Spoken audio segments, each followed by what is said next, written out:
Освещать фонариком себе дорогу до дома Хади Аушевой больше не приходится. Проблема с освещением на улице Центральная стояла очень давно, делится женщина. В темное время суток было боязно даже просто выйти за ворота. Теперь же ночью светло как днем. После рабочего дня домой вот идут и студенты, и рабочие, и моя дочка даже на работу ездит. Было темно, приходилось с телефонами, с фонариками домой, до дома доходить. А сейчас идеально, до этого вообще хуже было.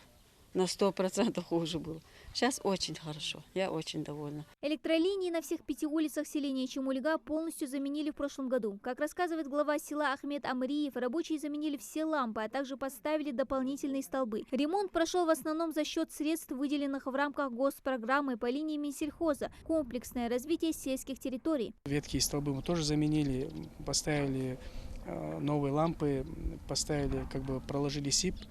И мы это сделали по 3 улицам в 2021 году. В том году, в 2023 году, за счет средств с районного бюджета, за счет дотации, мы оставшиеся 2 улицы тоже полностью проложили освещение. И в данный момент у нас темной точки на территории сельского поселения нету. То есть у нас вопрос с освещением закрыт полностью. Преобразований за прошедший год в селе немало, делится глава администрации. Больше всех сельчан радует долгожданный капитальный ремонт мечети. Последний проводили почти 15 лет назад. Заменили также электрику и обновили фасад, зону омовения полностью обновили. Ламинат, потолок, освещение тоже полностью комплекс работ по внутренней отделке тут тоже проведен. Сделали козырек, который был очень необходим. Внутренние и внешние ремонтные работы преобразили и здание администрации. Построено оно еще в 1960 году. Здесь отштукатурили и побелили стены, частично заменили мебель, положили ламинат. Ремонт провели не только из средств местного бюджета, но и дотаций, полученных от администрации Сунжинского района. Обновили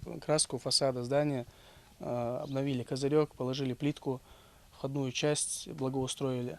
И прилегающую территорию тоже привели в порядок, убрали старые деревья. Проблем с нехваткой воды в Чемульге нет. Более того, село совсем скоро сможет обеспечить дополнительным объемом воды жителей Аршты. Для этого в прошлом году здесь пробурили новую артезианскую скважину. Пробурили порядка 300 с лишним метров. Вода есть, эти работы завершены. В данный момент идут работы по прокладке водопроводной трубы, порядка 3,5 километров. В первом квартале этого года, скорее всего, работы уже будут завершены, и вода уже сельского поселения Аршты будет, и эта проблема будет закрыта.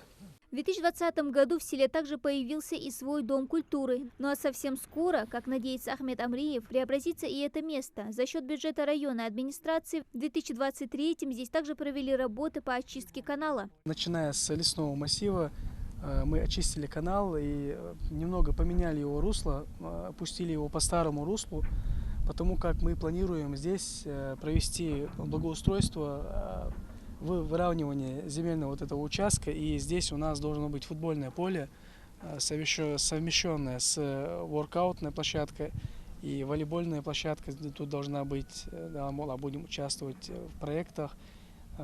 Здесь дальше, как вы видите, тут у нас будет парковая зона. Чего не хватает селу, так это фельдшерско-акушерского пункта. На сегодняшний день медперсонал ютится в одном кабинете, расположенном в здании администрации. Не хватает и других значимых соцобъектов, которые, как надеется глава, в будущем тут возведут. Комплексное развитие сельских территорий. Есть такая программа по линии Министерства сельского хозяйства.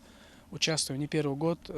Всю необходимую документацию мы подготовили, замежевали земельные участки под строительство социальных объектов.